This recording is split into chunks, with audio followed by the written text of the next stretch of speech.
Selamat sejahtera. Tajuk PDPR kita pada hari ini adalah Minda yang Sihat. Di bawah bab 7, Koordinasi Badan. Dalam bab ini kita akan lihat tentang minda yang sihat. Okey, kita pergi kepada isi pelajaran pada hari ini. Dalam dunia yang dilingkari dengan kemajuan sains dan teknologi, kita sering dikejutkan dengan isu pengabaian amalan minda yang sihat. Apa tu isu pengabaian amalan minda yang sihat?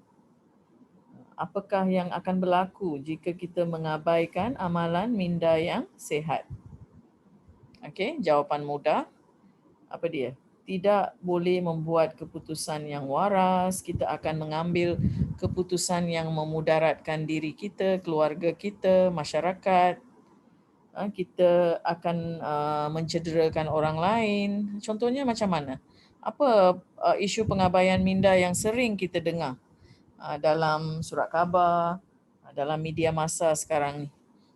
Kalau cikgu rasa isu bunuh diri dalam keadaan PKP, ramai individu yang terperap di rumah, tidak membuat aktiviti-aktiviti yang berfaedah, bila duduk di tempat yang terkurung dalam jangka masa yang lama dengan pelbagai isu-isu yang tidak diselesaikan, mereka mulalah mengalami masalah tekanan perasaan, minda terganggu. So mereka mula mengambil keputusan yang tidak waras, mengambil jalan singkat untuk membunuh diri dan sebagainya. Jadi isu pengabaian amalan minda yang sihat tidak boleh dipandang remeh. Okey, dalam kalangan masyarakat di negara ini. Minda merupakan fungsi otak yang berkaitan dengan kesedaran kita seperti personaliti, pemikiran, ingatan, pertimbangan, intelek dan emosi. Semua ni penting ya untuk melahirkan seorang individu yang seimbang. Minda yang sihat ialah keupayaan otak untuk menaakul, berfikir. Dia boleh buat pertimbangan yang logik sebelum mengambil tindakan. Minda yang sihat juga merujuk kepada sikap positif, berdikari, penyayang dan bertanggungjawab. Okey, seterusnya kita lihat. Apa ciri-ciri individu yang mempunyai minda yang sihat? Okey, kita boleh tengok nota ini di muka surat 158 dalam buku teks awak. Individu yang mempunyai minda yang sihat mempunyai ciri-ciri seperti berikut. Pertama, boleh berfikir dan membuat pertimbangan yang wajar. Kedua, mampu mengesan rangsangan dan bergerak balas dengan sewajarnya. Kita tahu kan otak kita merupakan sistem saraf pusat. Dia kontrol seluruh badan kita. Okey. Ketiga, boleh mengingati peristiwa silam yang sedih dan gembira. Tapi sebagai manusia kita banyak ingat perkara-perkara yang sedih. Sebab itu bila kita ada minda yang sihat, kita boleh mendapat pengajaran daripada peristiwa silam. Sama ada perkara itu sesuatu yang menyedihkan atau gembira.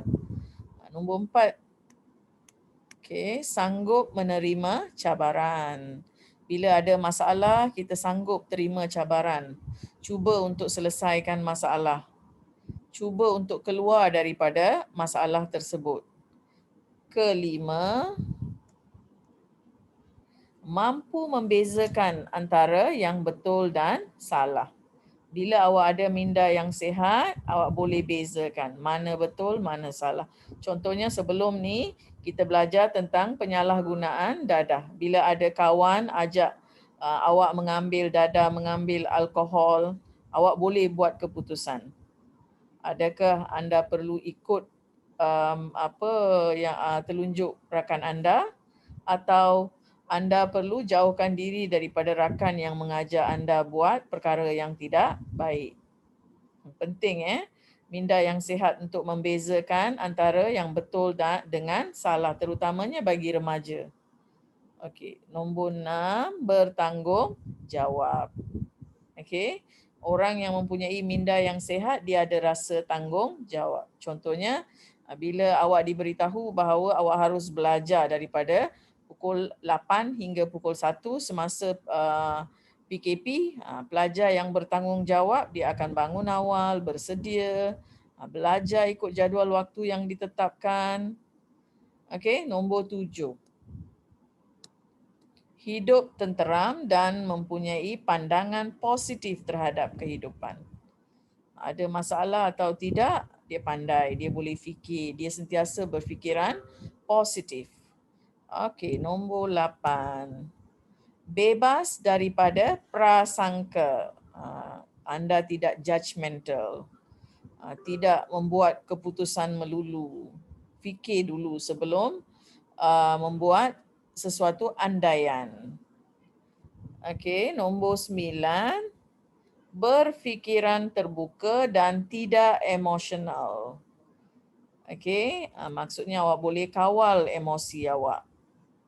Okey, nombor 10. Mampu menaakul. Okey, boleh menilai, mampu berfikir. Okey, seterusnya kita lihat faktor. Okey, faktor yang mempengaruhi kesihatan minda. Terdapat beberapa faktor apa yang mempengaruhi minda dan kesihatan mental. Okey, Rajah ni ada di muka surat 159 dalam buku teks awak. Apakah faktor-faktor yang mempengaruhi kesihatan minda awak ke arah yang negatif? Apa dia? Pertama sekali, pengambilan minuman beralkohol secara berlebihan. Dalam subtopik yang sebelum ni kita telah lihat kesan-kesan negatif daripada pengambilan alkohol. Okey, seterusnya, apakah faktor-faktor yang mempengaruhi kesihatan minda anda? Ketidakseimbangan hormon semasa haid atau sindrom pra-haid dan juga selepas putus haid. Bagi wanita semasa mereka berada dalam fasa sebelum haid atau semasa haid atau sebelum putus haid, biasanya mereka mengalami sedikit ketidakseimbangan hormon yang menyebabkan emosi mereka terganggu dan sebagainya. Okey, nombor 3, tekanan mental. Okey. Apa lagi? Yang keempat, penuaan, faktor usia. Okey, kelima, penyalahgunaan dadah. Okey. Akhir sekali adalah kecederaan pada bahagian otak akibat jangkitan mikroorganisma patogen, kemalangan atau tumor. Ini faktor kecederaan pada bahagian otak. Okey, sekarang ni banyak isu-isu yang melibatkan bila dah tua cepat nyanyuk dan sebagainya. Jadi pelajar, bila bahagian otak awak tercedera atau awak ada jangkitan kuman yang menyebabkan ada bahagian dalam otak awak yang terjejas, ini semua akan mengakibatkan kesan negatif kepada kesihatan minda awak. Okey, ini penerangan dia. Ketidakseimbangan hormon biasanya berlaku sebelum atau semasa kitar haid dan juga apabila putus haid. Apa yang berlaku? Biasanya bila isu hormon ini terjadi, wanita lah biasanya perempuan atau yang wanita berusia, kebiasaan seseorang itu akan mengalami sakit kepala. Lepas tu dia murung, cepat marah. Jadi awak kena memahamilah kalau ibu awak atau rakan-rakan awak semasa masalah ketidakseimbangan hormon ini mereka berkelakuan cepat marah dan sebagainya. Okey, B, pengambilan minuman beralkohol. Cikgu dah terangkan masa dalam rajah itu tadi. So kita lihat dengan lebih detail, dengan lebih jelas.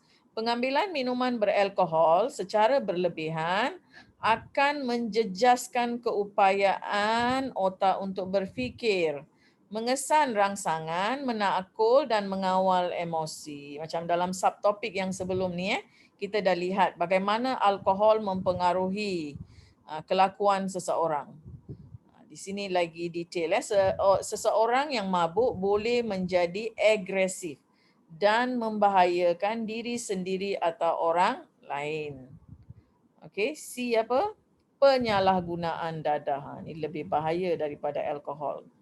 Okey, mendatangkan akibat yang buruk seperti kegagalan melaksanakan kewajipan terhadap keluarga, kerja, pelajaran dan juga orang sekeliling. Penyalahgunaan dadah boleh mengakibatkan masalah mental yang serius. Okey. Keempat, tadi apa? Tekanan mental boleh menjejaskan minda yang sihat. Okey, kita perlu sentiasa pandai mengawal tekanan supaya tidak menjejaskan minda. Yang kelima, kecederaan otak boleh menyebabkan seseorang itu hilang ingatan. Ni kalau ada bahagian otak awak yang tercedera, terutamanya bahagian cerebrum awak. Awak boleh ada risiko untuk hilang ingatan atau daya intelek. Ni sangat bahaya. Kecederaan otak juga boleh menyebabkan seseorang mudah dipengaruhi oleh perasaan. Jadi penting pelajar untuk mempunyai minda yang sihat. Okey. Handsome budak ni. Dekat muka surat 160. Apakah kepentingan mempunyai minda yang sihat? Okey, setiap individu seharusnya mempunyai minda yang sihat dan baik. Hal ini demikian kerana setiap individu mempunyai tanggungjawab sendiri terhadap keluarga, tempat kerja, masyarakat dan negara. Jadi pelajar, apa tanggungjawab individu terhadap keluarga dahulu? Okey. Bila anda mempunyai minda yang sihat, anda dapat menjalankan tanggungjawab terhadap keluarga. Macam mana? Dapat membina keluarga bahagia, membuat keputusan secara bijak, menjadi teladan dalam keluarga supaya diikuti oleh ahli keluarga. Kalau awak abang atau kakak, awak perlulah menunjukkan teladan yang baik untuk adik-adik awak ikut. Okey, seterusnya, macam mana pula tanggungjawab awak di tempat kerja? Menjalin hubungan yang baik dengan pekerja dengan majikan. Okey, sebagai pekerja yang baik, ikut cakap majikan awak, jaga hubungan awak dengan rakan-rakan, menjalin hubungan yang baik dengan rakan sekerja, menghasilkan kerja yang berkualiti, berdisiplin. Ini sangat penting pelajar. Pergi ke tempat kerja pada masa yang ditetapkan, kerja mengikut prosedur yang ditetapkan di tempat kerja awak dan sebagainya. Okey? Apa tanggungjawab awak sebagai individu yang mempunyai minda yang sihat pada negara? Okey, berfikiran dengan positif. Amalkan nilai-nilai keagamaan dan moral. Mengamalkan cara hidup sihat. So bila awak ikut semua ini, anda dapat menjana ekonomi negara. So penting untuk sesebuah negara untuk mempunyai masyarakat yang mempunyai minda yang sihat. Akhir sekali kita lihat pada masyarakat di sekeliling awak. Okey, belajar menanggani kritikan dengan baik. Boleh berperanan sebagai kawan untuk bertukar-tukar fikiran. Membantu masyarakat dalam kesusahan. Macam sekarang ni lah. Bila dalam masa PKP kita melihat jiran-jiran kita ada yang kurang mampu, ada yang mempunyai masalah keuangan, masalah mental.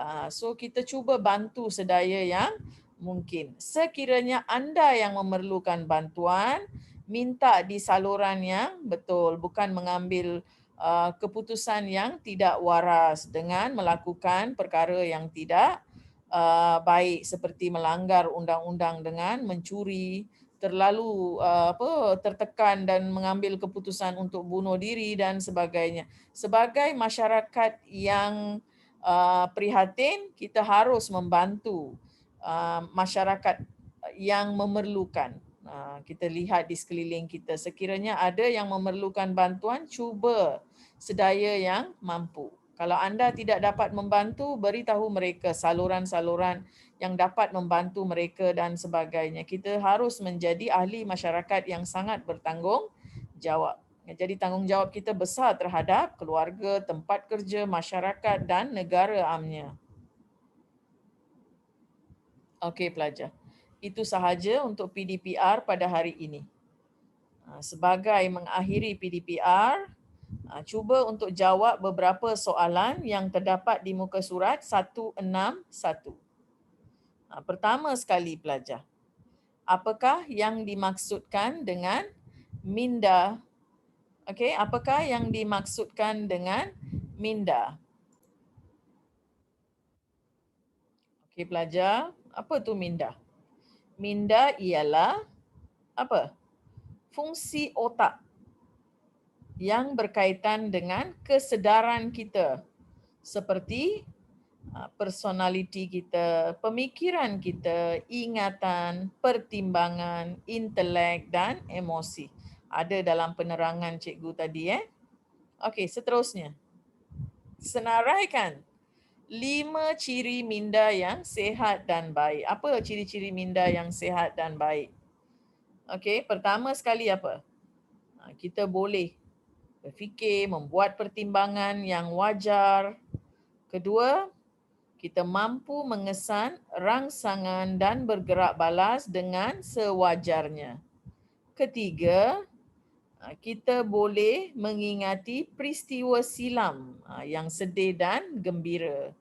Semua ni dah diterangkan tadi. Keempat, boleh membezakan antara yang betul dengan yang salah. Kelima, berfikiran terbuka dan tidak emosional. Okey pelajar, jelas kita ada 5 ciri minda yang sihat dan baik. Okey. Ketiga, terangkan ketidakseimbangan hormon yang boleh menjejaskan minda. Okey, bagaimana ketidakseimbangan hormon boleh menjejaskan minda awak? Okey, kita dah belajar tentang koordinasi hormon pada subtopik 7.1. Okey, kita lihat dengan jelas bagaimana ketidakseimbangan hormon boleh menjejaskan minda awak. Yang pertama, ketidakseimbangan hormon mempengaruhi kesihatan minda. Macam mana tu? Hormon yang berlebihan atau kekurangan, bila dia dirembiskan dalam jumlah yang tinggi atau rendah oleh kelenjar endokrin, ia dianggap sebagai ketidakseimbangan hormon. Dia menyebabkan ketidakseimbangan fungsi tubuh awak. Contohnya, bila seorang wanita yang mengalami sindrom pra-haid, mengalami ketidakseimbangan hormon estrogen dan progesteron yang dirembiskan oleh ovari. Jadi wanita tersebut akan cepat marah, sakit kepala dan murung. Okey, soalan yang terakhir. Nyatakan 3 faktor yang mempengaruhi kesihatan minda. Awak tengok banyak faktor kan tadi? Okey, cikgu bagi 3 sekarang. Pengambilan minuman beralkohol secara berlebihan. Apa lagi boleh mempengaruhi kesihatan minda awak? Kedua, penyalahgunaan dadah. Ketiga, penuaan. Faktor usia lah. Dan ada lebih daripada 3. Awak explore nota yang cikgu telah terangkan tadi, awak boleh dapat lebih daripada 3. Tapi soalan minta 3 sahaja. Itu sahaja untuk PDPR hari ini. Dalam PDPR ini, cikgu nyatakan, cikgu masukkan juga jawapan dia kerana jawapan bagi praktis formatif 7.3 ni agak panjang. Kalau ada pelajar yang tidak faham atau rasa laju masa cikgu bacakan jawapan tadi, bolehlah merujuk slide seterusnya untuk memeriksa jawapan awak selepas dah siap, bukan terus pergi buka praktis formatif dan salin. Cuba untuk jawab sendiri, kemudian semak jawapan anda dengan jawapan yang telah disediakan oleh cikgu. Terima kasih. Itu sahaja untuk hari ini. Semoga semua anak-anak cikgu berjaya.